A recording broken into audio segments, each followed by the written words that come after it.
It's like a whole bunch of like Shabba ranks in a fucking club dancing.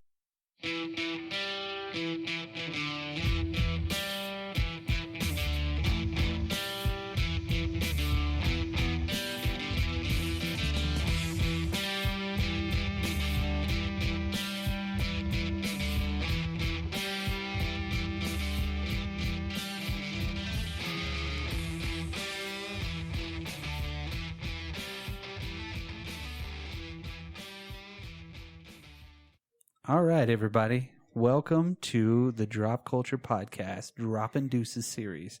This is the last one in our series of Droppin' Deuces. It kind of got out of hand there. It did. It was a series of shit. It was like a bad week after eating Indian food. Yeah, I think we're all like just ready to. I think we're ready to wrap this one up. And sorry, listeners, but we're gonna wrap it up now. All right. Well, thank you for listening, everybody, and have a good. Oh wait. Oh, right. Yeah. If you've listened this far, this one's the best though. We saved the best for last, right, guys? Yeah. I disagree. I would say it's I number would say two. the first one that we did was the best. What did we do? We did Texas Chainsaw Massacre 2. Yep, Texas Chainsaw Massacre 2, Phantasm 2, House 2, the second story, Conan the Destroyer, and then Return of the Killer Tomatoes. Return of the Killer Tomatoes. That was got to be the worst one. Right? That's the hardest That's the biggest flush right deuce. there. Yeah, that's the biggest deuce that we did. It took us a while to pass that one. Yeah, this one is Teenage Mutant Ninja Turtles 2: The Secret of the Ooze. Now we've in every single one of our real quick, not to be confused with Alice Cooper and the Secret of the Ooze by John Carpenter. Yeah. Oh, okay. Okay. Prince of Darkness reference there. Episode available in the archives though, right? Yes, guys? yes, Prince of Darkness. Yeah, we kind of did the same thing with all the John Carpenter movies at the very beginning whenever we launched the podcast. Yeah. This one was a great idea to go through, and we could probably base a whole entire podcast about dropping deuces. Absolutely. Just on number twos, but we're going to end it here, and we might revisit this a little bit later, too. Sometimes you have to revisit those deuces. Yeah, we might have to go back and kind of reflush.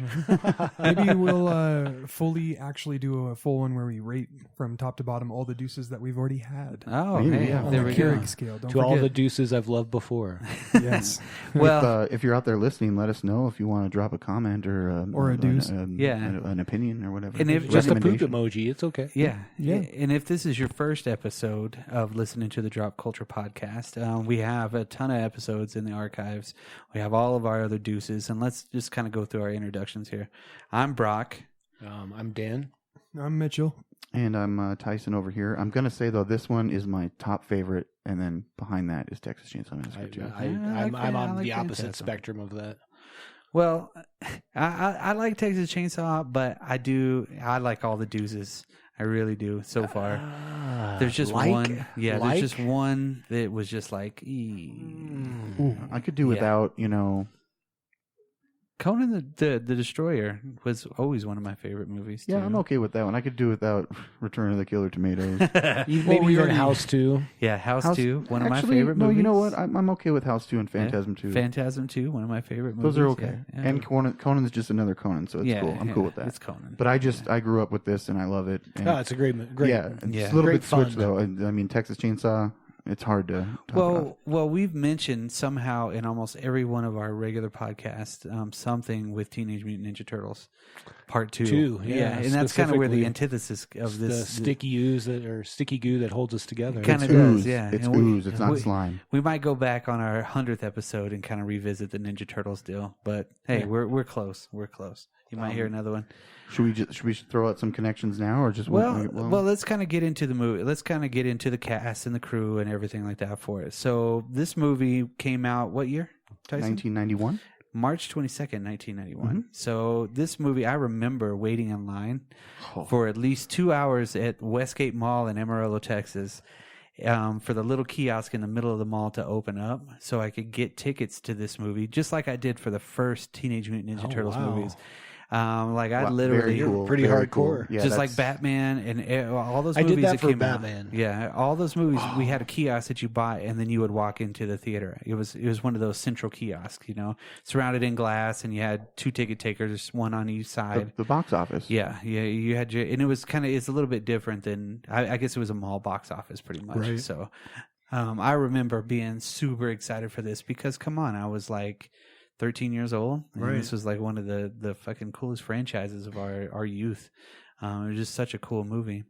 The first one, I would definitely put the first one on like a top 5 list of at least a top 10 list of comic book adaptations. I know you guys might not agree with that with all the new ones coming out, but then perhaps top 5 for me in movies that are not DC or Marvel comics. Yeah, no, they had a runaway success with the TV show, the toys, the movie was the thing that put them over the limit. I think that the animated series is what got them there. That's what built their fan base. Yes, but the creators, again, the first movie was a little bit darker in tone and more akin to the comic. You know what I'm saying? Yeah, more Laird Eastman style. Yeah. The animatronics were cool. They really improved them for this one. The actors were awesome. Everybody in both of these movies so far have been really awesome.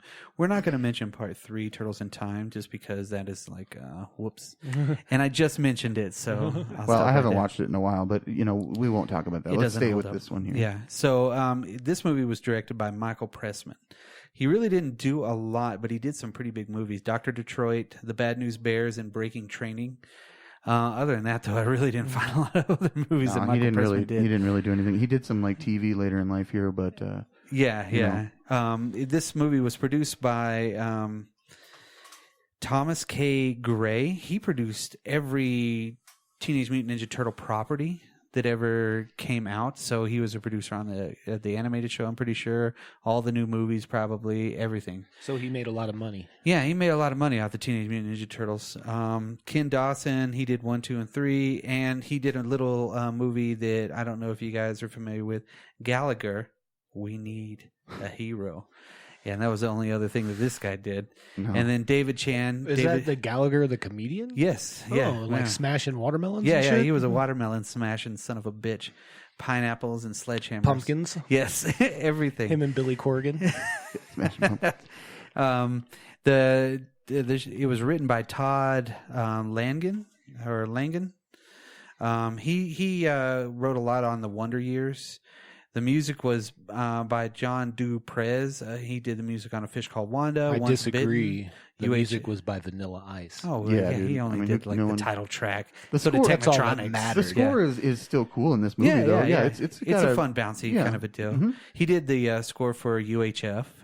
Did he really? Yeah. Awesome. That's a great movie. Yeah, I love that movie. Yeah, Once Bitten, which was Jim Carrey's cinematic debut at that point. Then the cinematography in this one was decent, but it wasn't like, fantastic. And you could tell that this guy went on to do major things afterwards. He did the cinematography for some of the Tales from the Crypt, Jurassic Park 3, which is the one that shall not be named either. I like that movie. Never seen that. Yeah, it was decent, but good. Nobody really likes it in the canon. Hidalgo. The Wolfman, Captain America, the First Avenger, Bill and Ted, Face the Music, which is the new one that's about to come out. Mm-hmm. So it was edited by another really big person. Oh, the cinematographer Shelley Johnson. That's who it was. Edited by Steve Merkovich. He edited Hardcore Henry, Con Air. Yes. Theodore Rex. Come on, guys. The movie that speaks to Brock's soul. Yeah, Con Air. I saw that. I saw Con Air at least 15 times in the theaters. You're a madman. No joke. Put the bunny back in the box. Went almost every day while I was at the Dollar Theater. I love that movie. I am John Malkovich. He did Theodore Rex. I don't know if you guys remember. I remember that Whoopi, was a movie. Whoopi Goldberg. I don't think I ever watched it. I have it on VHS. Yeah, isn't there like a director's cut? There's like a different cut of that movie. Probably because it was so bad. The Ghost in the Darkness, Big Trouble in Little China, Prince of Darkness. There's another connection there. There's some connections right there. John Wright was another editor on it, and he did like The Running Man, Gleaming the Cube, The Hunt for Red October, Speed, Last Action Hero. Die Hard with a Vengeance, Apocalypto, Incredible Hulk. So, Speed. I mean, the cinematography. Never made it through that movie. Fuck, dude, Speed is awesome. Speed was I fell asleep 3 times trying to watch that movie. Is and strange. Yeah, Speed was not a bad movie. It was. I did get the joy of watching Speed 2 Cruise Control. Willem Dafoe, yeah. That was and a then joy. I didn't want to watch Speed. Yeah. I was like, I'm out. That was a fantastic joy right there. Yeah. Ugh. Yeah, it was terrible. Yikes.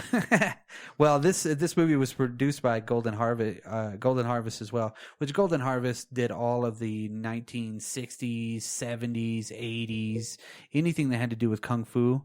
back in the day. Most of, I think, Enter the Dragon was a Golden Harvest. Anything that Bruce Lee did. Right. So of course they had their hand in the ninja stuff, Now, and it was Mirage Enterprises, which Mirage was a what do you call it? I think they were somehow integral in the Teenage Mutant Ninja Turtles. Everything that they did, The comic book company, comic book, everything like that. Mirage Enterprises, yeah. North Shore Investments. It was distributed by the house that Freddie built, New Line Cinema. And it had a budget of $25 million, and at this point, that was a lot of fucking money. Yeah, that's like million? way more than the first one, right? Oh yeah, probably like double. I think the first one was like 10, if I'm not mistaken. Yeah, it brought in $78.6 million, and I would have to say that I'm at least $5 or $20 of that, at least, So once we get past that, let's get into the actors for it. So kind of have to split this up a little bit because you have some live action actors. Yeah. Some voice actors. The live action actors, we had Paige Turco. She was April O'Neil. So she's the new April O'Neil from the first one. She replaced Judith Hogue. Correct. Which I guess, but she kept this role after that. Yeah, she was in part 3. One, yeah. She did a lot of television afterwards, like NYPD Blue, Party of 5, Rescue Me, things like that. Nothing really too crazy. David Warner, which he is probably like the biggest out of everybody in there. Definitely the biggest actor in this show, in this movie. Yeah. Because come on, he was on Tron, In the Mouth of Madness, which we've already done a podcast on. Yep. Time Bandits. God, he's done a lot of stuff. Dude, it's all connected. Christmas Carol. Yeah. Come on, I'm not going to lie. I didn't recognize him at first. And when I watched, I was like, this guy is amazing at acting. Like, he actually is making that role really good. Yeah. And then I was like, wait, I got to look him up. So I looked him up and I was like, oh, it's that guy. He's the bad guy from Tron. Yeah. That guy. Yeah. He's kind of almost like the guy that plays Daniel Clamp for Gremlins 2. That guy's like in a shitload of stuff too. They're kind of in the same league. Then we got Ernie Reyes Jr. He played Keno. It's Keno. He was a delivery boy. He's been in a lot of stuff now. That's another connection, man. He was in The Last Dragon, right? Mm-hmm. Yes. Yeah. He was on Red Sonja. He was on The Rundown, which was an awesome movie. The Electric Knight. Oh, The Rundown. I just watched that recently. Indiana Jones and the Crystal Skull. Nobody talks about that fucking movie The Crisco Skull. Crisco Skull. That might be better. Yeah. Indiana Jones and the Crisco Skull. At least Harrison Ford might have got a little lube. Hey, that would have been awesome. Oh. You need it before you watch The Crystal Skull. Yeah. Exactly. Well, at least we know how to survive a nuclear blast. Yeah, there you go. Yeah. Surf Ninjas. He was on a lot of stuff. Toshiro Obata. He was Tatsu. He was in the first one, but he was also in Demolition Man. And that's like Shredder's right-hand man, right? Yeah. That's a guy from the comics, too, right? He's the Shatterstar to his Megatron, yes. Oh, yeah, that's right. No, Starscream. Starscream. Yeah. He was Starscream. Well, who the fuck was Shatterstar? That was a comic book. Okay, fair. Yeah.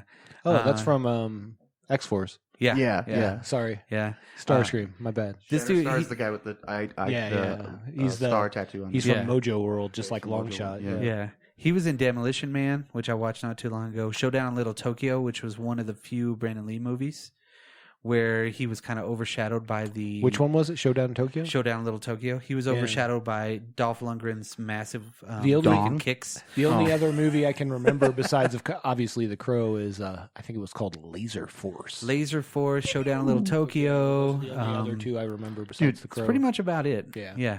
Pretty much about it. And then he was on The Shadow. The Shadow knows. Now, Francois Chow, he was the Shredder. He was on your guys' Lost show, right? Maybe. Yeah, he was. He was Dr. Pierre Chang. Pierre Chang. Yeah. Mm-hmm. Okay. Yeah. Okay, cool. He replaced the I've never original seen Lost. Guy. Oh, you're welcome, guys. You don't really see his face, so. Yeah, you don't really get to see him.